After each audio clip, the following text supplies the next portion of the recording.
Okay, to start the Dhamma talk, may everyone consent with 3 times. Sadhu, sadhu, sadhu. Sadhu, sadhu, sadhu. Namo tasse bhagavatu arahato samma sambuddhasse. Namo tasse bhagavatu arahato samma sambuddhasse. Namo tasse bhagavatu arahato samma sambuddhasse. Ekāyino ayam bhikkhave maggo sattānaṁ visuddhiyā soka paridvānaṁ samatikkamāya dukkha domanassaṁ atthagamāya ñāyassaṁ adhigamāya nibbānassa saccikiriyāya yadidaṁ cattāro satipatthānāti. Dear Dhamma friends, the recitation what I have done as the topic of this today's subject is a very famous and respected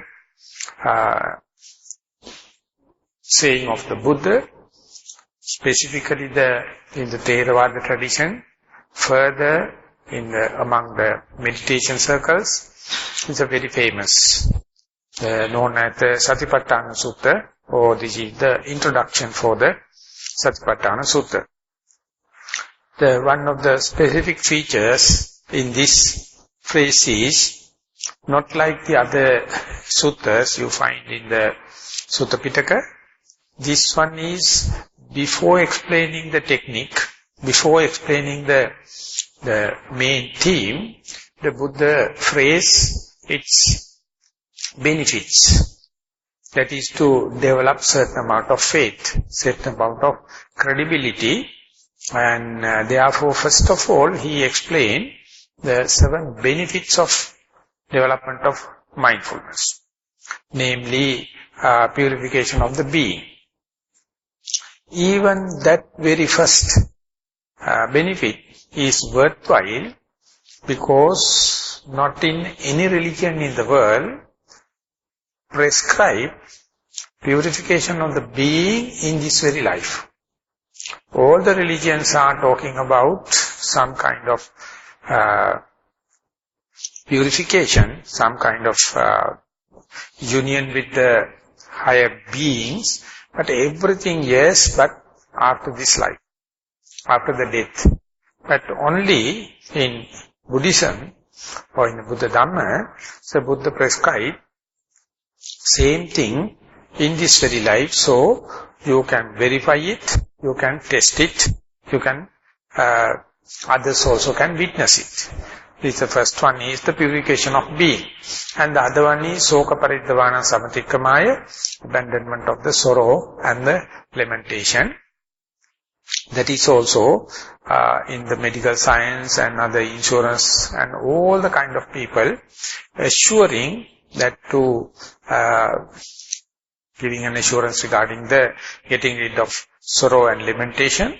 But whenever the national level calamity or any disaster happen, you find we are quite succumb to the situation. But if you develop the mindfulness or develop the satipatthana in Pali, or foundation of mindfulness, your mind become so equanimous, your immunity, your bearability increases, and then it is becoming a contagious. Even the others feel the miracle of the developed mind in terms of the sorrow and lamentation. Dukkha domanassa atthagamāya, in order to disappearance of the pain and grief. So this is also not that really Satipatthana or any other technique have any magic to get rid of the pain and the grief, but your bearability, your tolerance, your immunity increasing, so therefore you will be unshaken once you have mastered and gained the insight knowledge through mindfulness, through satipatthana.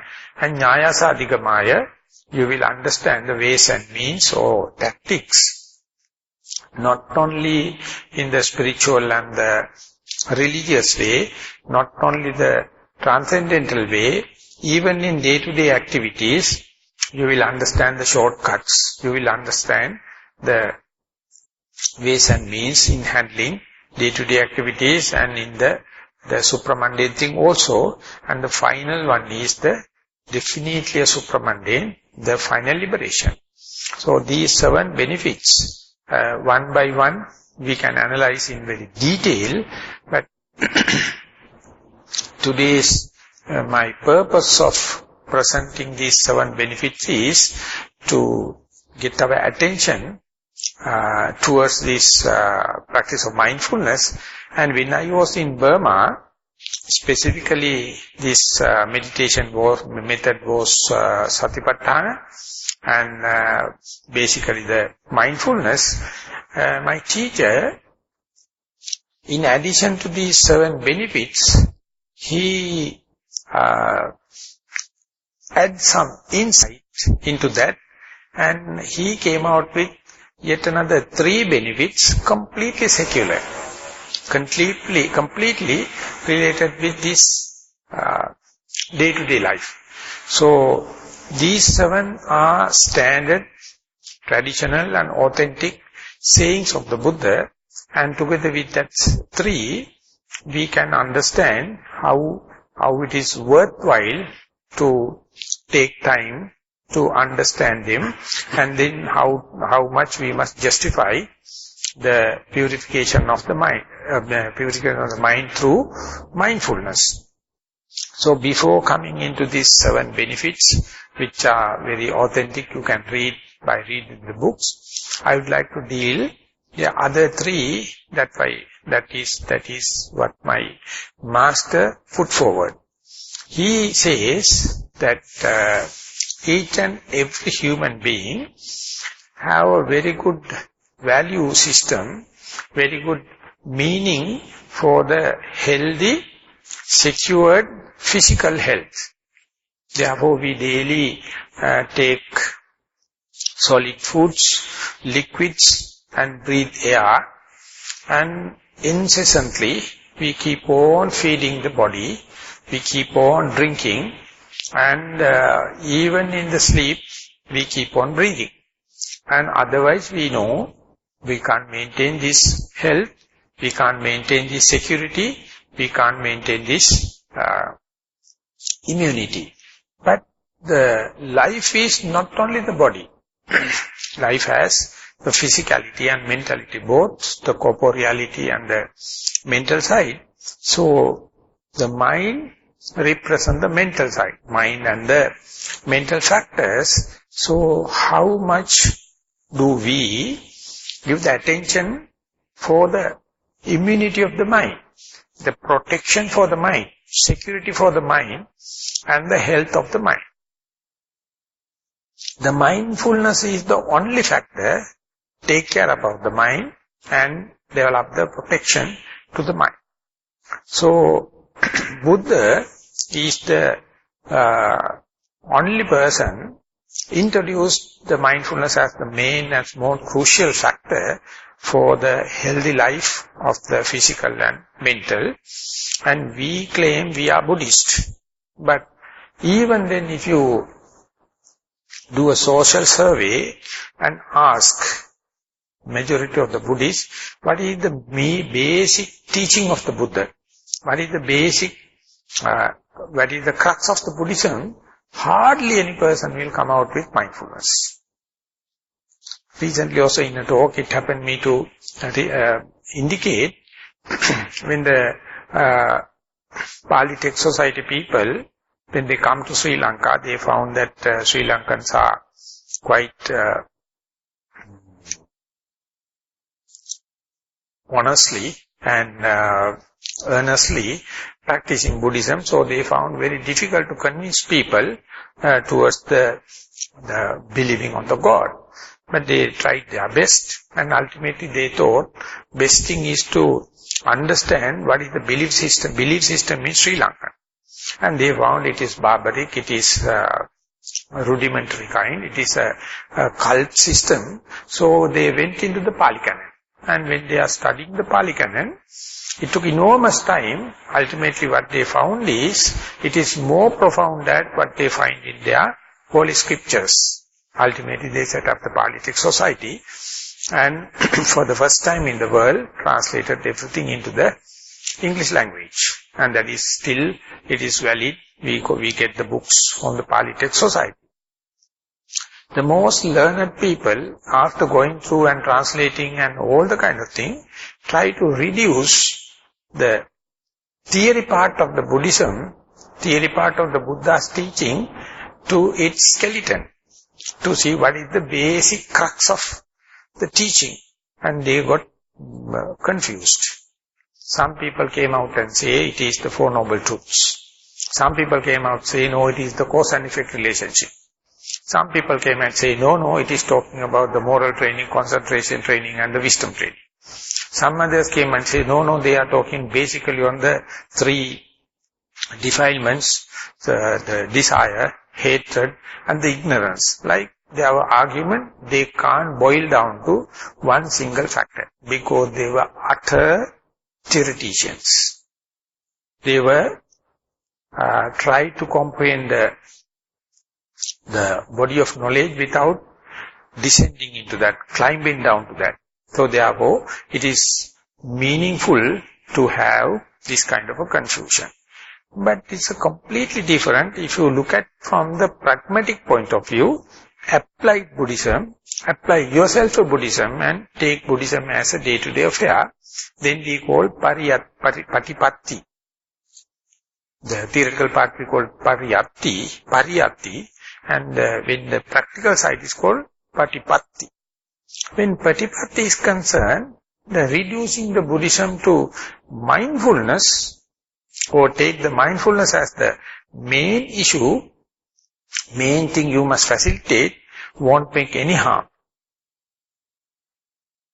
And that is why even the Buddhists hardly will attribute the proper due respect to the mindfulness. If you are understanding this bewilderment regarding the main issue in the Buddhism, if someone taking care about the mindfulness, easily you can say, this is the protection of your mental side, this is the immunity for your mental side.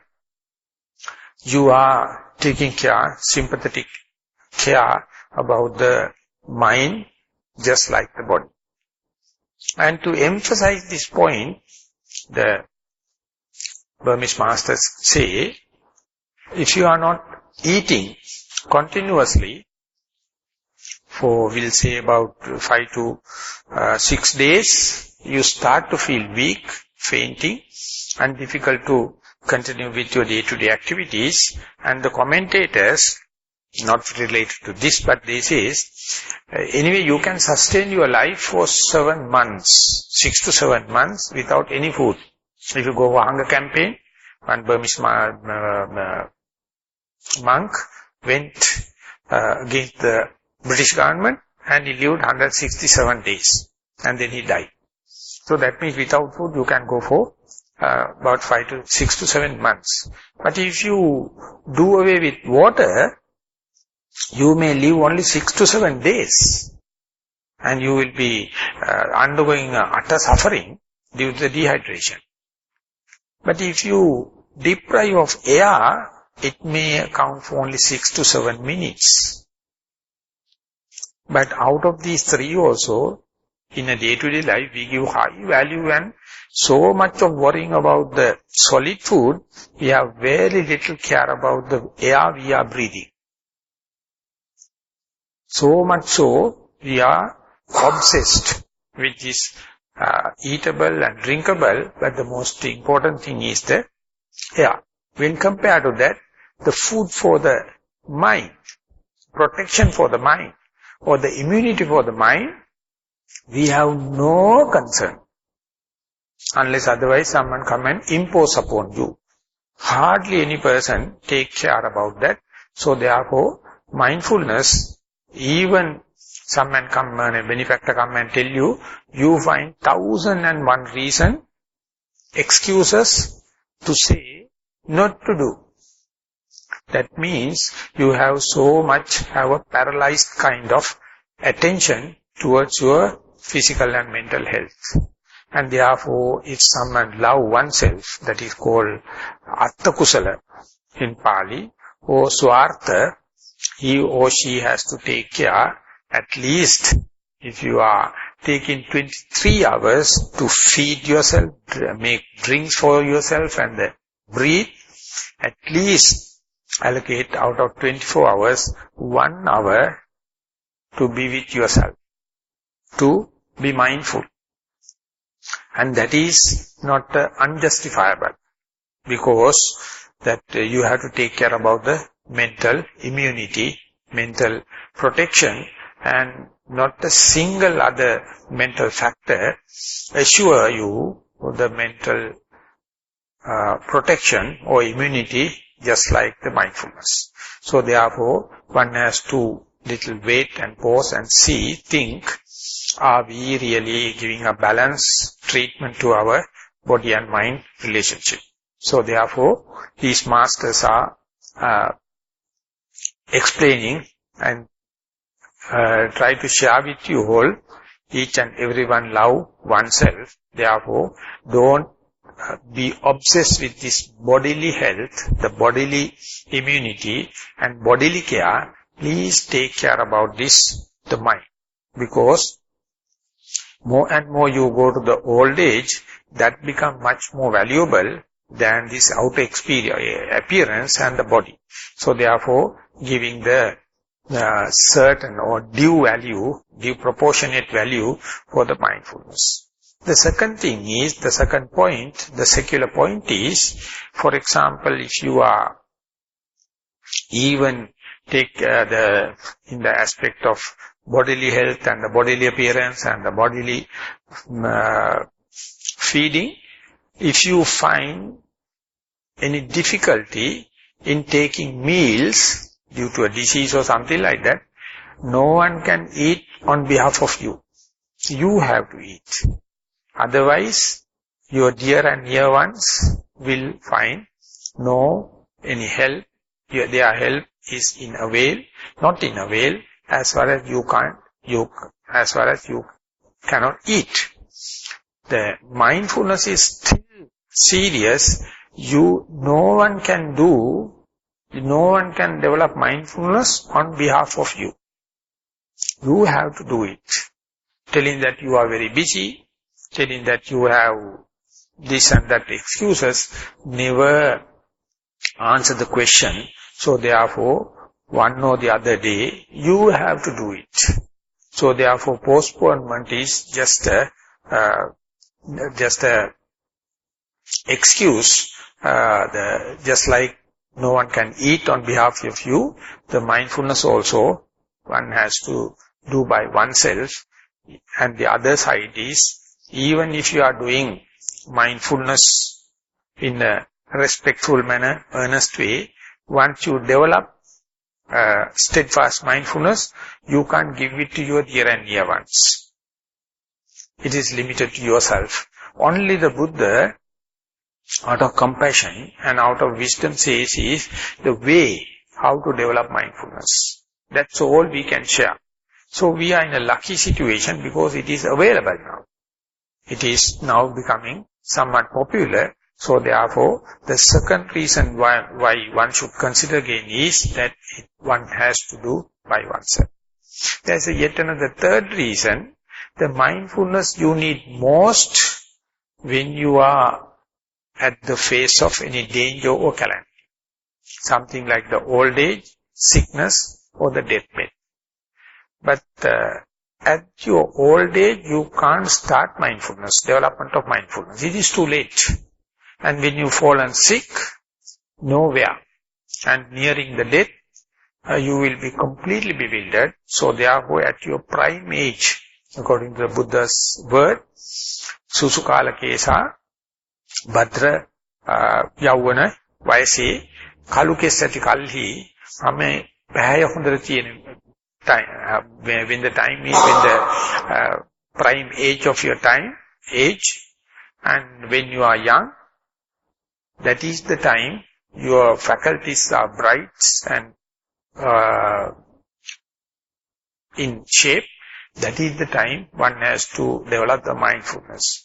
But if you are living in a country like this, you can imagine when you are in your young age, how much you are extrovert, how much you are living on other sides, how much you are taking time to satisfy your eye by going for different shapes and colors, how much you take time to fulfill your desire in the listening with different ways and means, and how much you are behind the smells, how much you are behind the tastes, and what much of luxuries they need, they are searching for, and how much pet ideas individually entertain.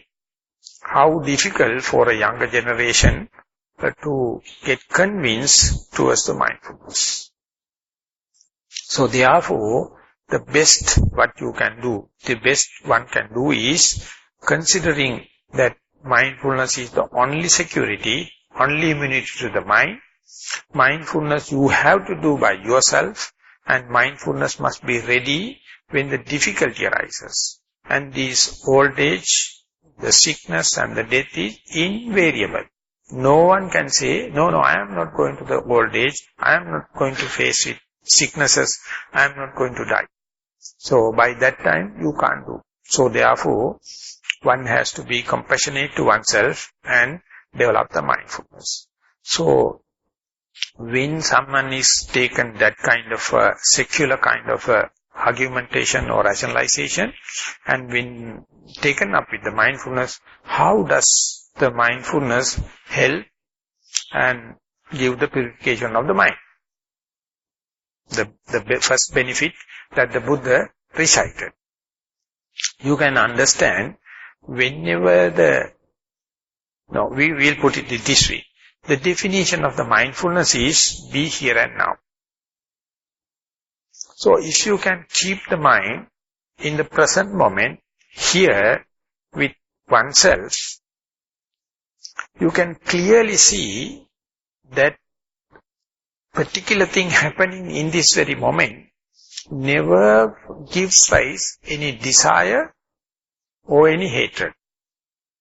Whenever the mind associates in the past or future, definitely it is with the taint of, it is with the influx of either desire or hate. Whenever the mind associating yourself, no hate, no desire, it's a neutral object. But whenever you are associating and relating with the second person, there should have the element of either desire or hatred. Whenever the mind is associating another place, it is jumping from this place to other, basically due to the desire or due to hatred. So therefore, whenever you miss the point, here now I am, always you can say it is either hatred or desire or the bewilderment is there. But the mind always seek and nourished these 5 hindrances in terms of desire and the hatred. Therefore, with your intention or not, whether you like it or not, habitually, mind is happy to be unmindful.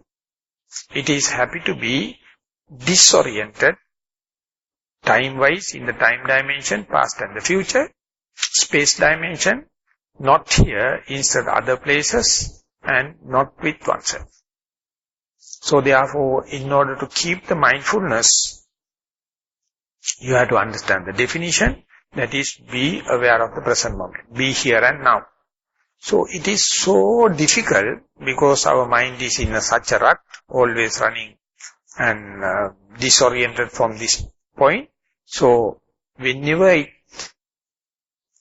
keeping in the present moment, the Buddha says, if you keep a needle upright and pour any amount of sand or any amount of mustard seed, nothing will remain on the top of the or tip of the needle. everything will fall. Or otherwise, if you try to keep a watermelon on a running horse, the back of the running horse, how much you have to fight to get a balance. Exactly the way our mind is in such a shape, very difficult to keep it in the present moment. And if you can, with the effort, with faith, with effort, with mindfulness, with concentration and with the wisdom, all the possible faculties, whenever they become aligned and the power line will straighten, you may experience after few sittings, sometimes to keep the meditative object face to face, that is to say, the mindfulness is intact. So immediately you find it is falling back to the unmindful situation. So that indicates how difficult to keep the mind in the present moment, whether you are educated or not, whether male or female, whether ordained or not, whether you have faith or not, whether you have the effort or not. Irrespective of your all the qualifications and kind of thing, the mindfulness is a difficulty, it's a universal fact, it's a human character. But this is what I am pointing out is not to get discouraged, but this is common for animals as well as the humans, those who are untrained. But out of these animals and the humans, only humans have a hope. With the well-instructed mind, with the effort and endurance, whenever you develop the confidence to keep the mindfulness at least for a split second, then you feel how much the humanity, the becoming a human is important and it is precious. This is the opportunity. Animals, whatever the effort, of course they can't listen to Dhamma, they can't comprehend, they can't make an effort. Even if it is so, they are incapable. Human beings are in such a golden opportunity in the evolutionary ladder. They are the only being can be mindful. But out of them also, what a little proportion, at least take an effort. Even if you take an effort, what a little proportion, be successful. So therefore, even if you can keep the mind for split second, it's a miraculous. Because that is the starting point. Not only that, this is the real evolution. This is the real revolution. This is the real metamorphosis that you going against the grain. That is, you are going to swim, not across the river, against the river. So therefore, it's a challenge. It's a challenge, and not only just a theoretical challenge. The Buddha himself practiced, and while he was living, he tried his best to share with the other people and earnest people, and there were results.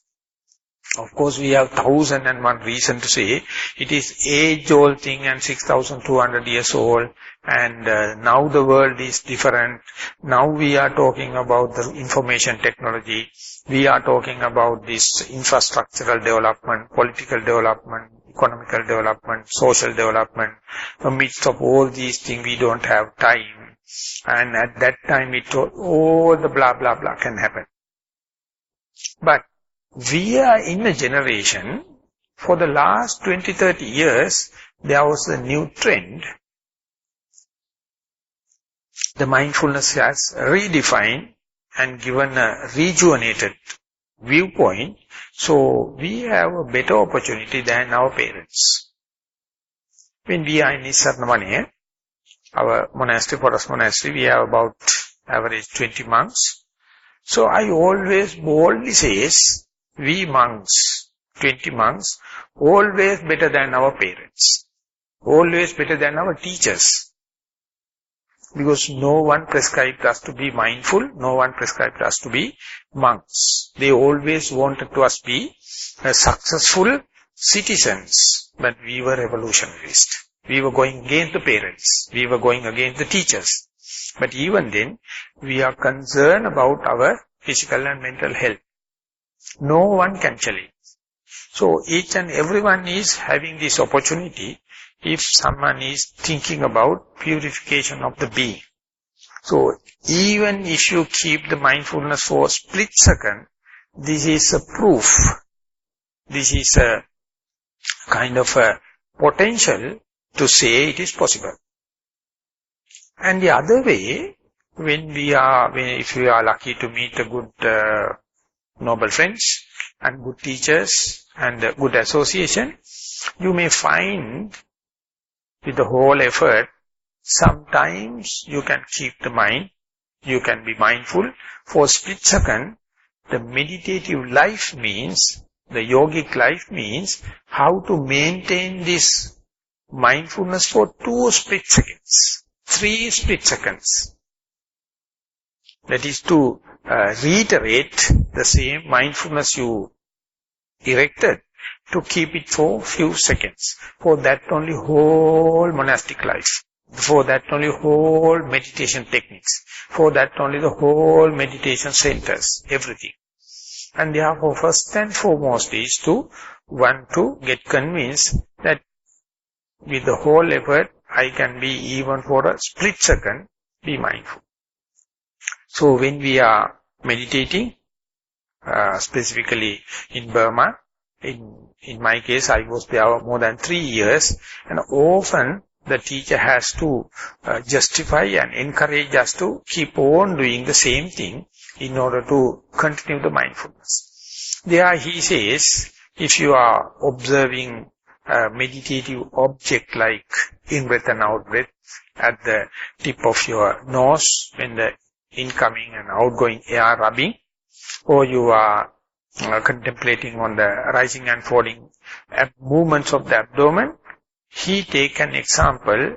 He says when the rising of the abdomen happens, if you are right on the spot, note it as a rising, and if the mind is not bewildered, that's a good assurance to say at least 1 split second, mind is face to face with rising mode of the abdomen.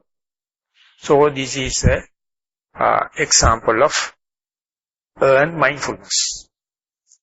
And when it is falling, if you can note it as and when it is happening under your very nose, this is falling, yet another 1 split second you can make sure there you be mindful. So here the Sayadaw says, if you are noting 1 noting per second, when the rising happens rising, or falling happens falling, 1 time per second, you are saving 1 thought moment out of the bewilderment, out of the defilements, to be pure. And next second also, you are noting once and 1 time per second. If you are meditating for 5 seconds, you can save 5 thought moments. If you are meditating for 1 minute, 60 thought moments. If you are meditating for 5 minutes, 300 thought moments. Likewise, each and every thought moment, you as a being purified. But unlucky enough, before that thought moment and after that thought moment, mind stream of consciousness is defiled. Never mind. As and when it is possible, you try to save split second by split second, thought moment by thought moment, and if you make that is as your hobby, definitely you will gather the momentum, and you may find you can be aware not only 1 thought moment, 2, 3, 4, 5 thought moments in a row. So very first thing is the embarkation into this introduction of the mindful. That's the most greatest thing in life. But later when you are developing the ways and means, you may find it's a very strange thing happening when you are developing the ability to maintain the few thought moments in a row. the mindfulness itself is gathering kind of a momentum. It gathers kind of an acceleration. After a while, it knows how to maintain it for longer time. Something like when you are learning how to ride a push bike. At the beginning, keeping the push bike in a balance and for a split second, very difficult because you have no speed. Whenever you gather the speed, you find the speed has some kind of a informal support to the balance. So ultimately the balance as well as the speed catches. Develop the momentum. Develop the velocity.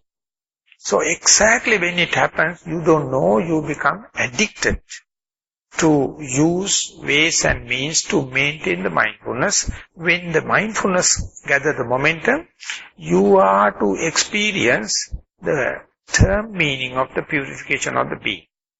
When it happens for a split second, you don't feel it. It is not enough to experience it.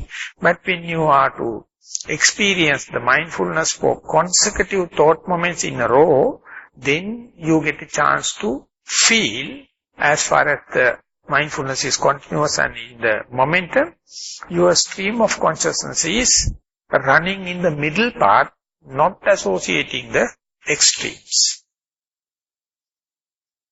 So then you have a better chance to weigh yourself and see whether you like the liking and disliking with the extremes, with the go-go show, with the action-packed life, or as a radical method to be in the middle part and see you are not burning the candle from the both the ends. Now you are going in the slow manner and accountable, verifiable manner, and it is very calm and peaceful.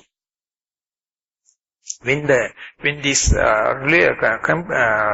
comparison happens, for those who have correct perspective, those who have the compassion to oneself, they will understand burning the candle 1 week, one is better than burning from the both ends.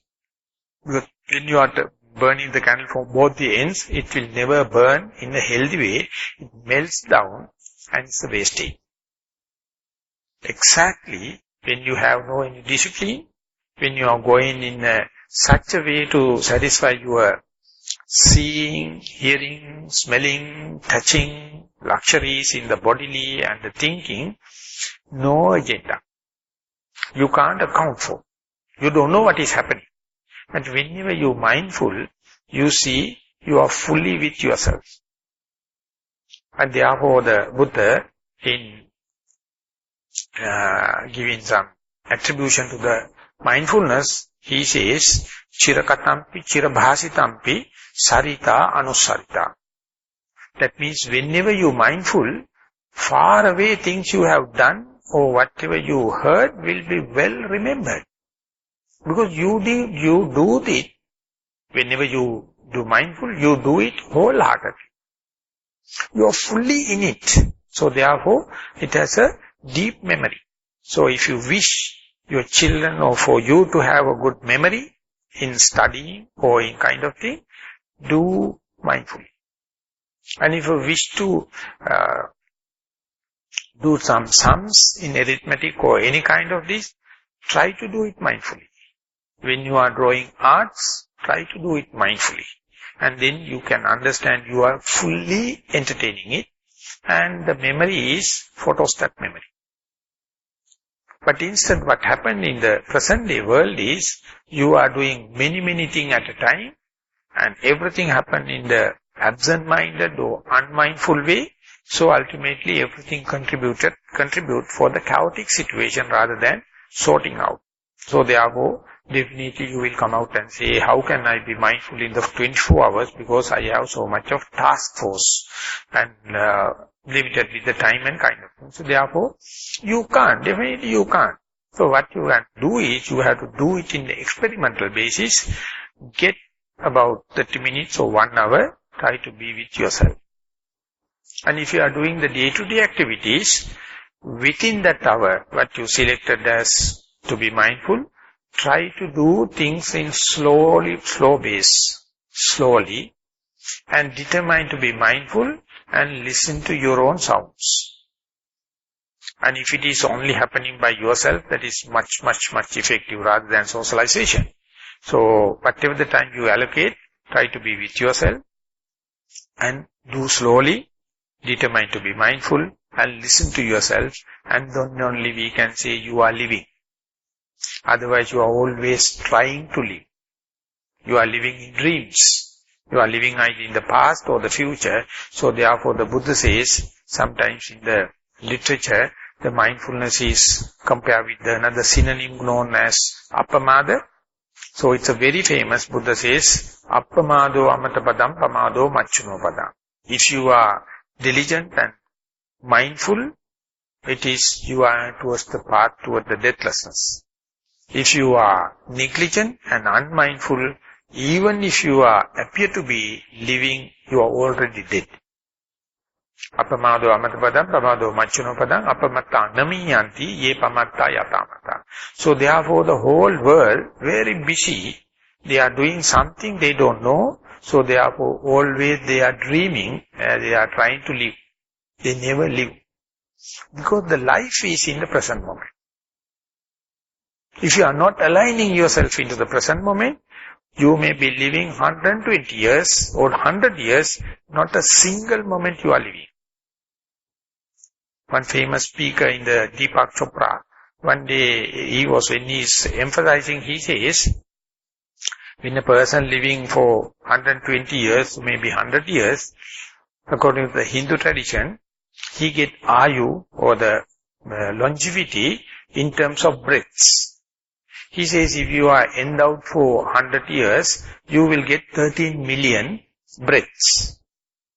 So if you are economically using that breath, very slow breathing in and out, you can either live 120 years or more. But instead you get tensed and activated and you are going to fast, breathing in the very fast manner, you will die very quickly. So therefore each and every breath is matters. So if you know, breath is the only wealth you have, you have, and you have to economize how much will you be careful in each and every breath. Being so, he says, we do not know how much millions we have spent, how much millions are waiting. In terms of millions, we are unmindful.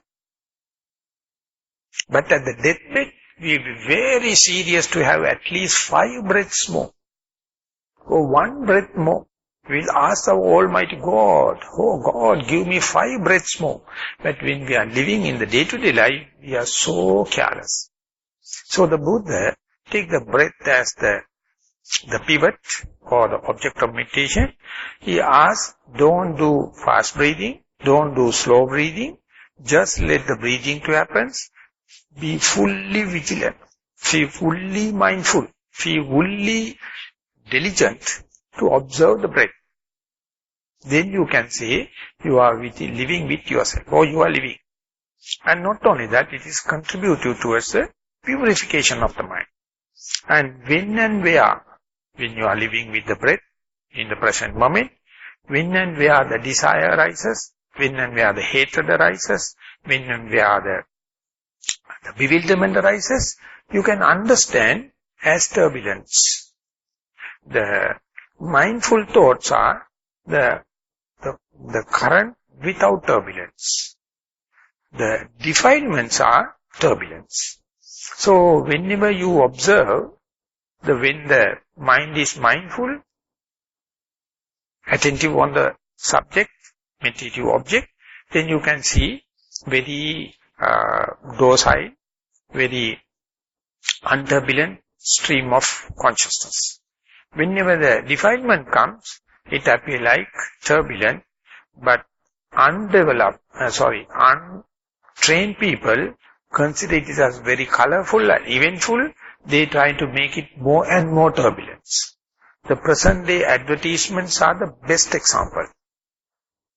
They are always waiting by the side of the road, try to add something to your stream of consciousness, and it makes more and more turbulence. But when you are coming to the mindfulness, it is running flowing the stream in the very healthy manner, and there's no much of shocks, no much of turbulence. So therefore, it is naturally healing. But if it is running at a wake of defilements, though it is colorful, so always imbalance, always it is sickening your mind, sickening of your body. So therefore mindfulness, more and more you develop, more and more you familiarize this unturbulent flow, and further in going there, what I try to say is that you are now develop the mindfulness with respect to the corporeality, the in-breath and out-breath.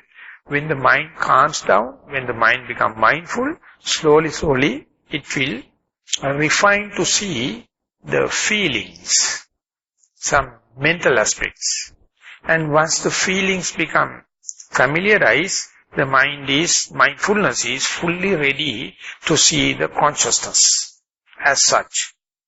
And that is the point where you see, who am I?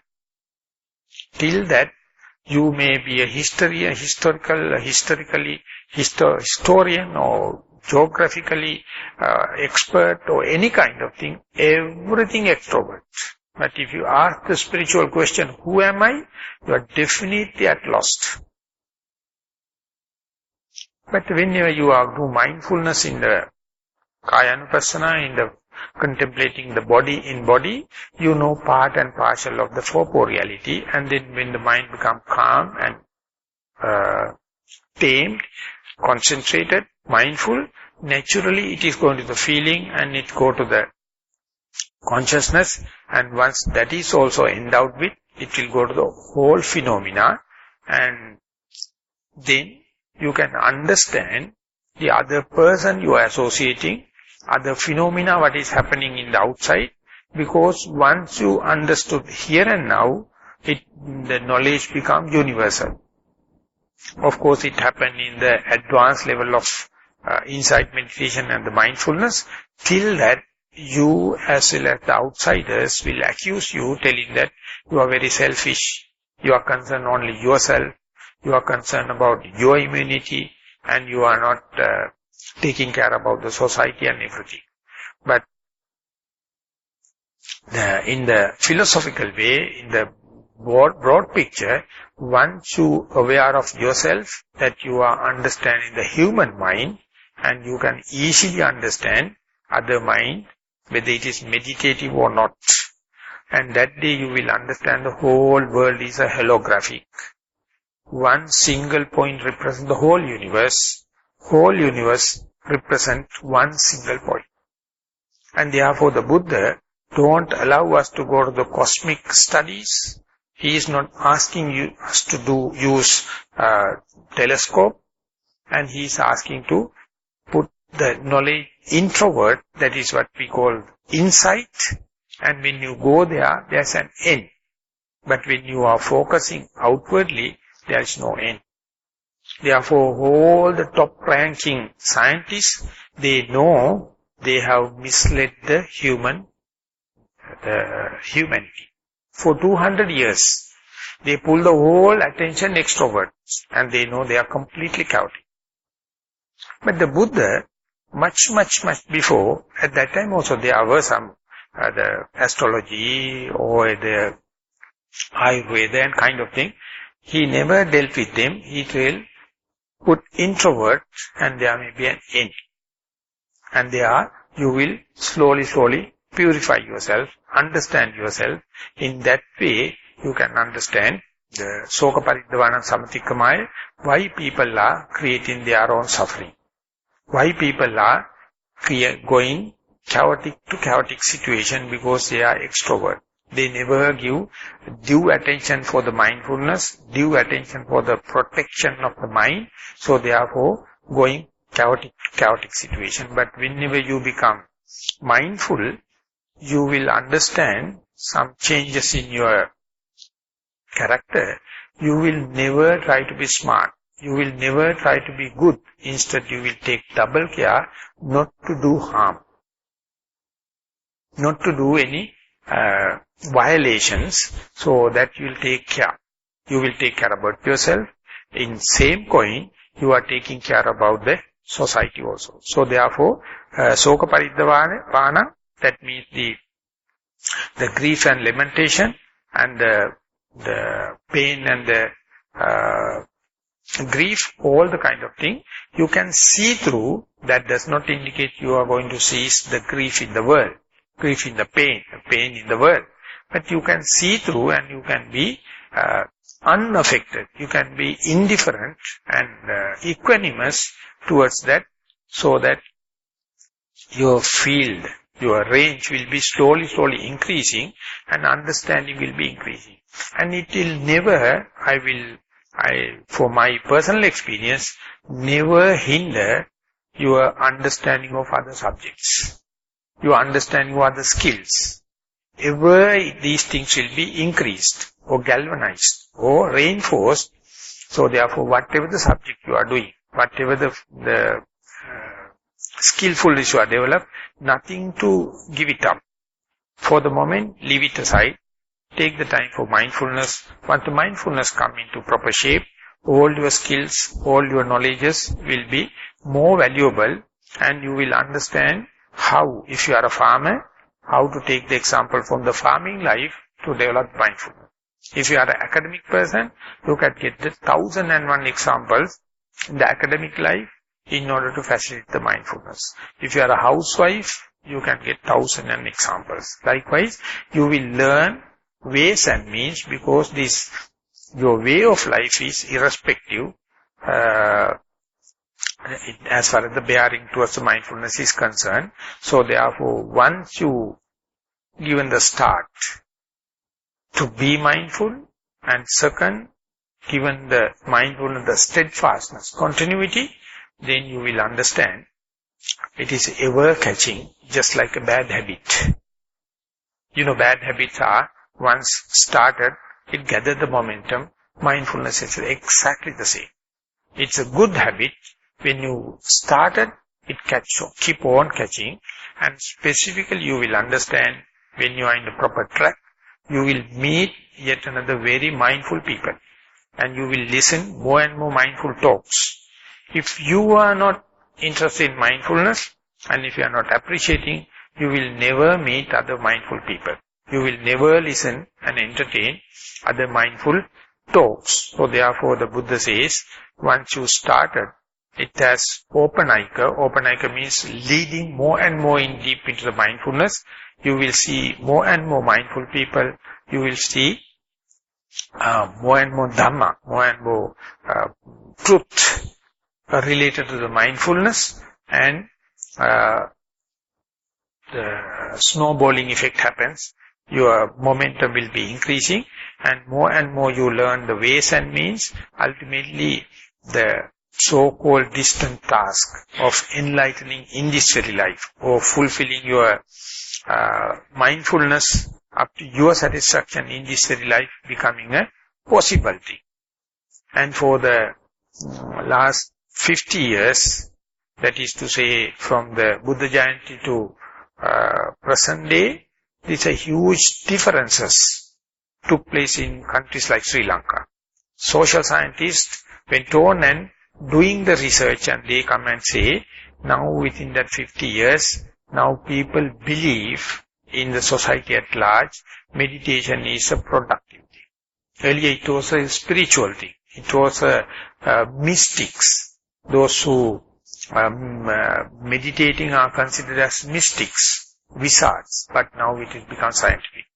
So if you wish to be in the highest calibre of the science, mind you, now scientists are consulting Buddhist books to interpret the new scientific discoveries. Earlier they referred to the Isaac Newton, now Isaac Newton is outdated. And now later they refer to the Einstein also apologized, he felt sorry about his own discovery of quantum theory, because he can't interpret it. But nowadays scientists, they refer to the Surangama Sutta or Sunyata concept, and they find not of parallelism. So if you are meditating, you can understand what is happening, but I don't think scientists are really making use it for their liberation. Of course, they are trying to maximize their money. They are writing good books, but we are getting the main advantage. Because if you have a certain acquaintance on the mindfulness and acquaintance regarding the present day science, you understand how lucky we are to be Buddhists. It is not a religion more. It is something now becoming active thing and electric thing and very scientific. But science is, of course, leading you for healing and the curing. But the Buddhism is conservative way. It is talking about prevention. So when you are learning science, when you are doing mindfulness, don't try to compromise it for just mere healing, just mere curing. Curing is a byproduct. Definitely you get the benefits, but always try to be preventive.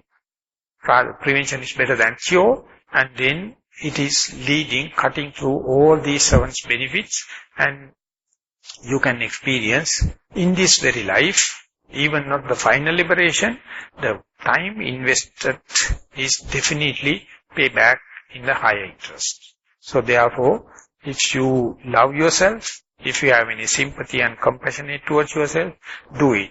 If you have any dear and near ones you wish to share, please prescribe, whether it is relative or not, because it do no harm at all. No side effects, no after effects. So that is why the Buddha says, Ehipassika, you come and see. Openaika, it is leading to deep philosophy, deep mindfulness. Pacchattam Veditabbo, only the wise people can verify it. So therefore, it is not a religion, it is not a mystic thing. Once you realize it, once you verified it, you can't help but prescribe others. Whether they practice it or not, it's a separate issue. Once you motivate it, it is going. So that is why I told, once the mindfulness sets in, it is become contagious.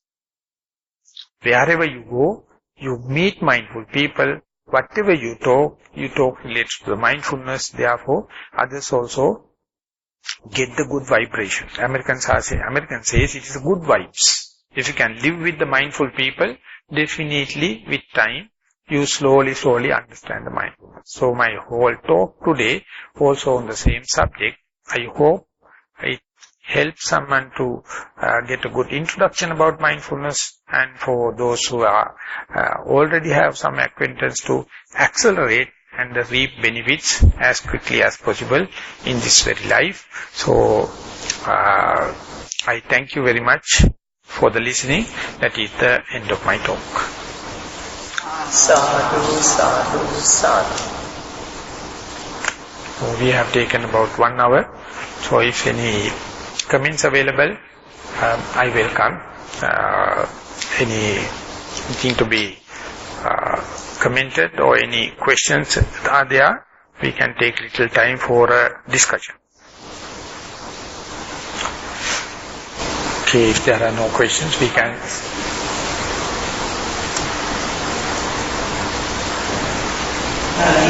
Mindfulness means that you are in the present moment. So that means you can not worry about what you did in the past, or not worry about the future. If you are worrying in the present moment. But what happened? Whatever happening, you are worrying in the present moment. If you wish, you can worry in the present moment, no harm. But if you know you are worrying in the present moment, that is mindfulness. You can say it is imagination, it is not the what happened. Now you are worrying in the present moment about the past. It is a mental proliferation. It leads nowhere. It is just a dreaming, bubbling, proliferation. So then you understand life is a drama. Life is just a dream. You can worry and anything. That worrying happen in the present moment. Or future planning only happen in the present moment. Then you understand how it is such a volatile thing. See, maybe mistake the past, just forget about it. You do and see. If you do the mistake, whether you are worrying or not, consequences will be there. So what is the use of worrying? Yet another defilement. So you think it is something related to your morality or moral responsibility. I would say it is idiotness. It is foolishness. So you are proliferating your mistake, lingering your mistake by adding more and more negative things. No one can share with you. Unless otherwise, same another fool can come. The Buddha will never with you. He says, forgive and forget about yourself. Try to be happy. Try to be glad in the present moment. And that is the bliss. The only human can entertain. But we find thousand and a reason to be worried. And we think it is a responsibility. Being a mother, I must worry. Being a citizen, I must worry. And worrying is the thing, burning our candle in both the ends. So in the mindful society, we laugh at it. We bring the worrying into the discussion and point it out, it is how volatile it is. Of course, your worry is not a burden for me. I can analyze from the external point of view, and one day you also understand your worry to analyze as an external point of view, your mindfulness becomes double-fold. You see, it is a human problem. I can take my own question as external point of view, alien point of view, and that day it is a subject matter. You can write a book upon that, and it is a very nice story. Rather than brooding upon the same thing and wasting your sleeping time. So when I was in Nilambe, daily we sit from 6:30 to 7:30, and 7:30 we bring some soya coffee and some broken biscuits or something like that. No lights, what do you call that? Hurricane lamp is there. We sit right round. All of them are foreigners. I am the only Sri Lankan. And they start talking about how it happens and what is going to happen, how we can put it under the light of mindfulness. So I thought the foreigners have foreign questions. I found same question like mine. I feel kind of a brotherhood. I find all the humans have the same problem. We interpret in a different way, and they are talking in English, and they are coming from different culture, they are coming from different religion, and even then when I feel the familiarity of the question, I feel how lucky I am to be with them, because earlier I thought they have separate kind of question. No. Only thing is, we are very miserly in sharing questions. In the mindfulness society, we are open-hearted, we thrash out. We tell, we know no one is going to exploit ourselves. No one going to mean advantage of it. So we can directly vomit. We can directly share with others. This is the burden I am carrying. This is the worry I am carrying. So other person can listen by vomiting, by putting out itself, which is rectified. The other person also will take it as a subject matter. He will give the different perspectives. And ultimately you find it's such a way out. It's such a catharsis. It's such an opening of windows. And otherwise you are brooding yourself. Who the hell can help you? So therefore in the mindfulness, so I would say, when I am going there, when I am reaching my discussion, I am bringing a very filthy cloth.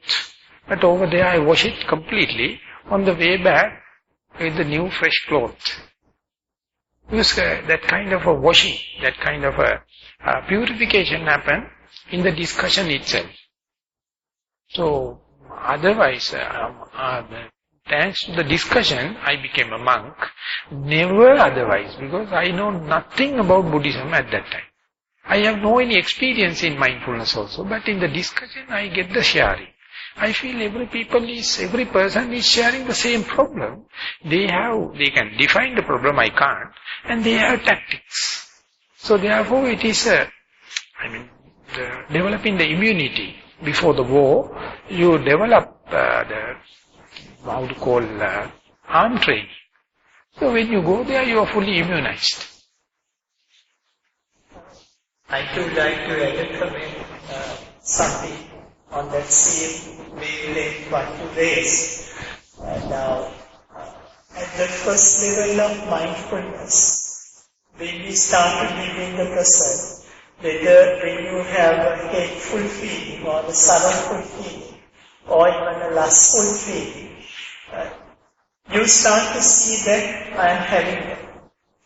But in being mindful, you are not judging it. I shouldn't have it or I should have it or nothing like that, so you don't get attached to it. And we observe. So, that is at the first, maybe closer to the first layer.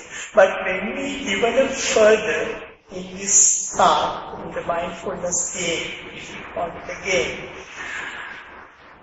we start to, first when we observe silently at the first layer, we see the repercussions. What happens to that still nice feeling, or if it is a forest pool, how due to these feelings it gets agitated.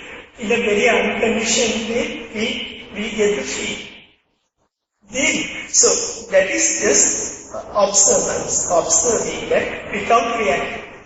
Then as we go further, we start to catch it when we are getting sharper and sharper in the mindfulness game. Before it starts to form and be a real hatred, or like if there's a bubble forming the bottom of water, say it's 10 feet high, a sheet of water, and if there's a bubble forming at the very bottom, it is very, very small size. And then when it gets closer to the top, it becomes enlarged. It's a bigger bubble. So next day you start to, earlier you caught it at the surface level, and then later on when you become more and more polished or more skillful in the mindfulness game, then you start to catch it at lower layers. And then when you start to go lower layers, the shape of that bubble starts to shrink. Similarly, what we call anger, lust, sorrow, the shape of that, the nature of that starts to evolve into a more primordial form of feeling. So, but still we would be able to see as almost as it is formed. Then, since we have the background knowledge of what it could lead to, this exposure to that feeling will dissolve.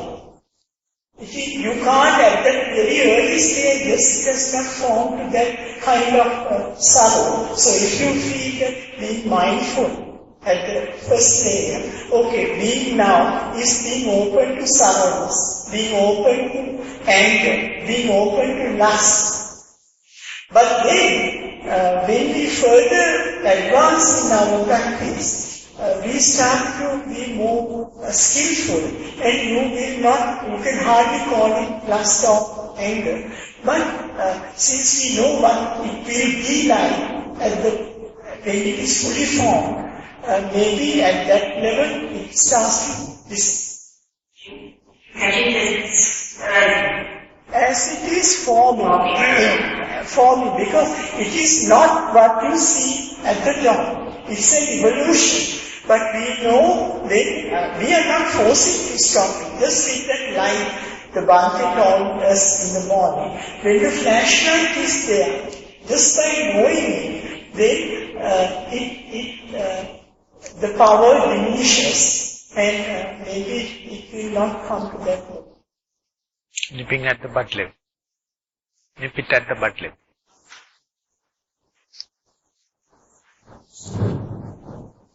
Just now you said something about how mindfulness is best practiced in lay down.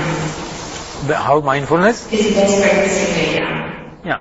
I was just wondering whether are looking at this level of maturity that's needed. I was wondering when we have a child, and I was just wondering, is there a certain hurdle one must cross before one can realize that they are making at this point? The Americans, they put up the program called stress reduction program, and they wanted to see what is the younger stage they can introduce this concept.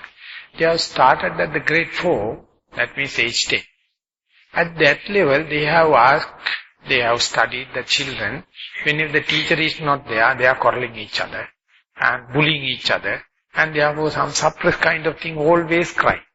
The bullying type is always disturbing others, and whenever the teacher is not there, when she is coming or when the teacher is coming, it's a hell of a jam. So it is a natural thing, it's a given thing. So they have introduced, if someone is bullying you, if you get hurt, you are the loser. So you have to train in such a way, whatever he is doing, don't care. Don't get disturbed.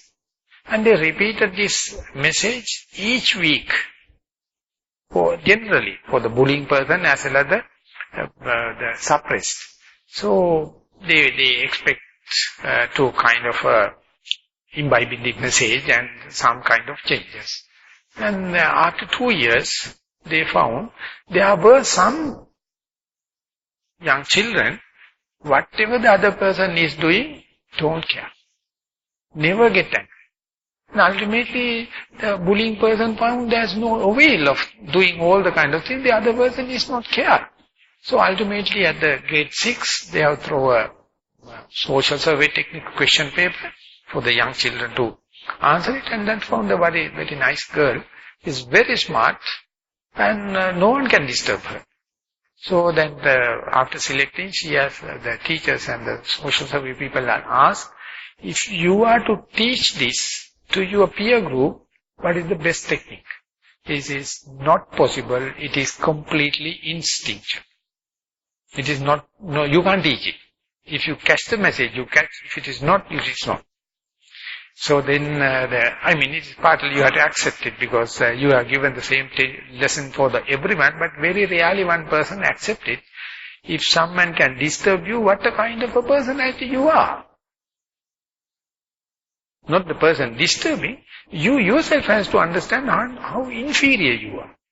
So that particular girl got it. And then they have pleaded, don't say it is negative, no, impossible. Try your best to share with others, or at least share with us. This is impossible. It is not easy to put into words. And after pressing her again and again, at least to give a example. She has mentioned it is difficult, but I will try. When someone is bullying me, disturbing me, I just look at that particular person's mind and find the pool with lot of ripples, lot of waves. And when I look at myself, mine is still for a pool, still no infection, still no waves. My best is to not to get infested from that waves to here. So I take care about that. Therefore, I don't care whether you are whatever you do. So therefore, I maintain my still for a school. You see, that is the maximum you can do. The communication has taken place. Maybe little fraction, not the 100%. It is possible. So that is the grade 12.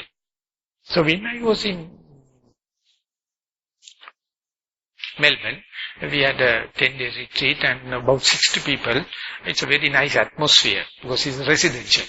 So there was one engineer I know, he's known to me, and his father also agriculturist and is a natural level consultant, is trying his best to be mindful.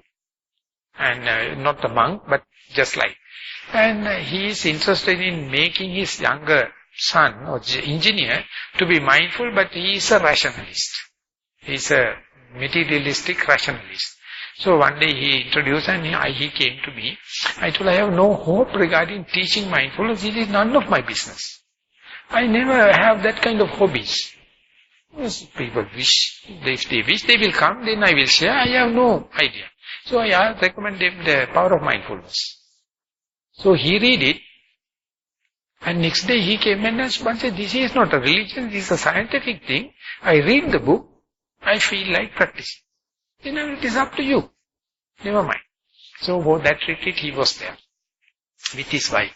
And he came and asked Bhante that now I understand the value of mindfulness because these books I explain is short to the point. So I feel like putting into practice. So then my only worry is how can I teach my children? Then I asked what is the age? They are 12 and 14, 2 children. Then I told, can you remember when you were 12? Were you trying mindfulness? Definitely your father would have tried. But what was your reaction? No, I never accepted it. I will not accept it because I am not up to that. So now what is your age? Now I am 40s. When did you come to know mindfulness? 2 years before. So wait till your children come up to 38. How can you impose, you being such a bloody fool, calling engineer? Then he says, no, don't worry, Bhante, but are there methods? Then I thought, if you are mindful, your children will be mindful. And to give you a episode, when my teacher is a Burmese teacher, he is a 100% mindfulness, no Buddhist. Stern. No jokes. No nonsense. So, when he's running the center, it is such a nice pin drop silence, very nice. So one day he has gone to an informal funeral and he found a young couple of his relatives and asked them to come. And they were frightened because this master is religious, this couple is completely engaged in household life. So they were so shy and dragging and came up. And then he has had a nice chat and told, how is the life? They said, very busy, Bhante, 2 children and blah, blah, blah. Then he asked the husband, can you take 10-day leave? So he's an elderly person and family friend, so he says, if I can try, I can do.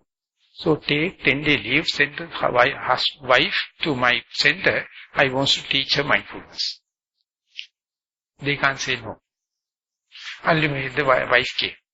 And it's a complete failure. She can't be mindful because she is worrying about the husband and the children and blah, blah, blah, finished. And after 10 days, she went and says, thank you very much, Bhante, I am leaving. No. When you go back, 10-day leave, be at home, send your husband. And she went and told it is like a butcher and it's hacking and difficult but can't help. So ultimately he also came and 10 days and after that 3 years they escaped not to meet the Bhante. But after 3 years time again he caught fellows. And they were about to escape but somehow they caught him. Then they came and told Bhante, don't ask the same thing because now we have 4 children. And they says, no. I am not telling you, but I have a simple question. What about the 2 children before meditation and 2 children after the meditation? This is remarkable difference. Remarkable difference. Even the parents are not successful meditators. Then the sadhu has told, I have no intention of making children, but I just wanted to experiment with you two. If you all are with the clarity in the mind, when the mother bearing the child, with the clarity of the mind, the child is the best benefactor. The person gets the benefits of the good vibration and complete configuration changes. So therefore, that is enough for me. I am not worrying about you two, I am worrying about the children. Likewise, it's a huge difference. So these 2 couples also, last time also they came. And they were very thankful and worshipping me and all the kind of things. And then I asked how long you do, how far you are meditating in day-to-day life. They say, each day, 1 hour, sitting in the veranda together with the 2 children. I was so happy to hear. I asked, how is the children? They say they are moving here and there. One can't help. Parents are sitting. They are also sitting 1 hour. The younger one can sit 35 minutes. The elderly one can go 55-40 minutes. Then I asked the wife, did you ask the children what they do while sitting? This is very difficult, but they got to communicate with them. So somehow or the other she has asked the elderly one, what do you do while sitting. No, my grandmother told, when I am to sit, I have to look the breath. They have not got the instruction from me or the parents, but the grandmother. Then she has asked, did you observe? Yes. Why did you come to know what you see? She can't explain. So the mother has pressed again and again to say when you are sitting calm and how do you feel the breathing. She says, I don't know. I can't explain. While pressing, she has told, Mommy, if you are pressing, I can say, it is just like my father, go to the garage, take the jeep, take forward and reverse back to the garage. And again bring forward and bring back to the garage. That is how the in-breath and out-breath. That's enough. So it is not the way of giving a pill or operation or any blessing. The parents have the set an example. And if you are setting a bad example as you do now, definitely children go bad. And if you are really serious, not about your liberation, but the younger generation, even not doing good, to be neutral, children get the real absorption. They are real, how do you call, just like blotting papers. They suck everything. You can't hide from them. Because they are very, very, how to call, very succulent, very absorbent. So when you are practicing like that, so therefore more than your teaching or anything, your behavior teach a lot. So therefore take it seriously. But don't disturb your way of life. Take little time, be with children, try to be with yourself, and ask also them to sit or bring to place like that and slowly introduce it. And then it will take long time.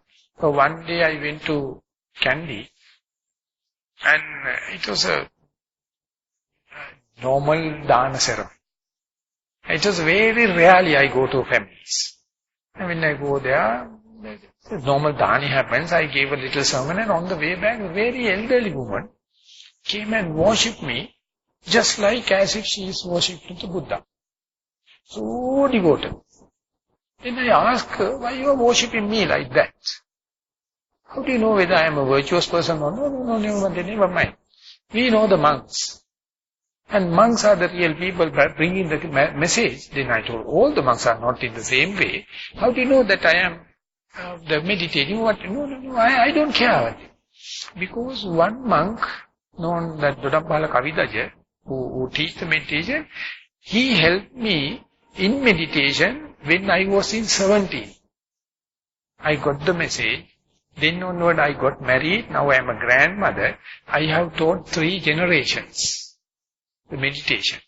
So therefore, whenever I see a monk, I know how much the beneficial message they gave to me. Therefore, I worship you like the Buddha. So I asked her to sit and tell me how it was. She says, at the age of 17, she had go to very deep layers of mindfulness and then completely go into the marriage life and everything. And somehow or the other she managed to teach all the children and the grandchildren. You see, when you make one mind, the good vibrations, enormously it is spreading. So therefore, I don't think it is as your own benefits. You say it's a work for the sasana or work for the new generation, because you know 10 years time what is going to happen to this the social values, going to happen to this cultural values. They will be at how do you call the soda bal erosion. It's an erosion. So therefore you have to have certain amount of pegs for your children to hang. So give little by little.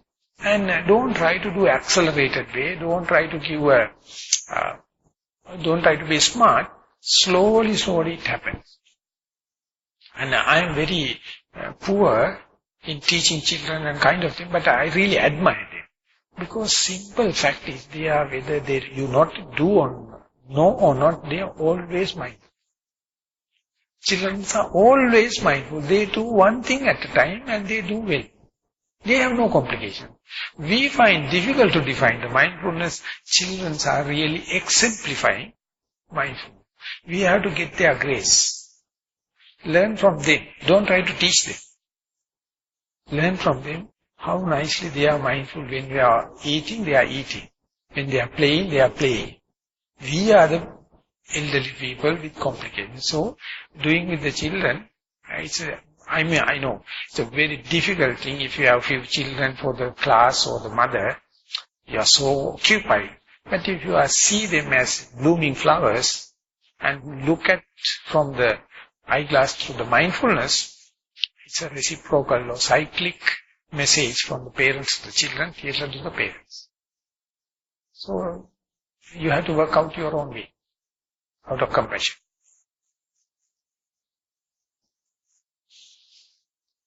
Okay?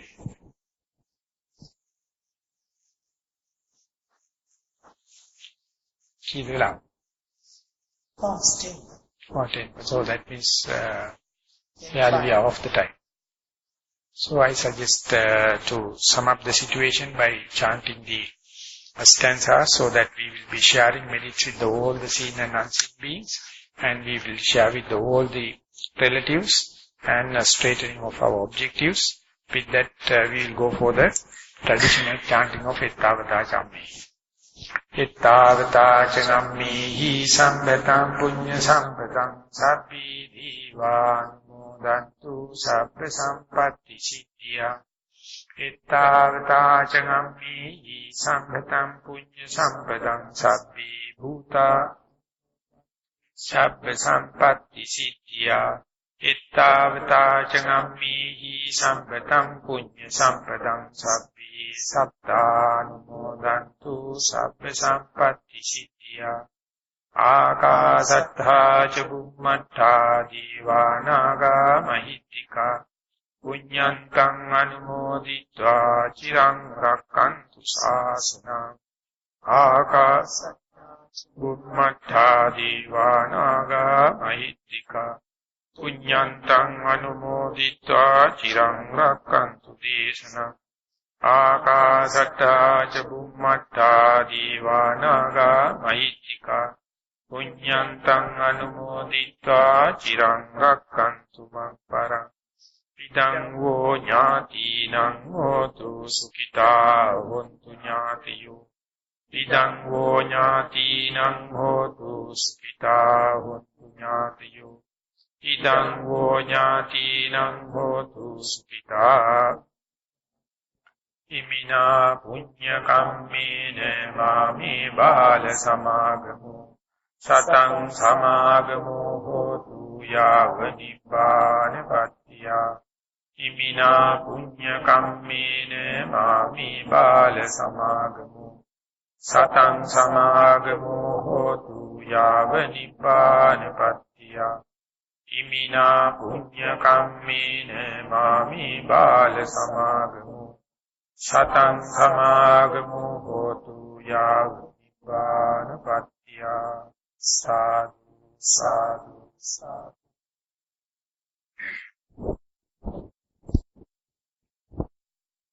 Ukasavada Bhante Sukhi Maya Patam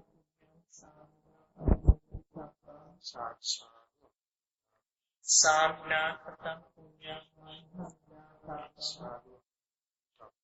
Sadhu, sadhu, anumoda Ukasavada Katham Sabram Achyam Kampani Mama Ukasavada Yang Ukasavada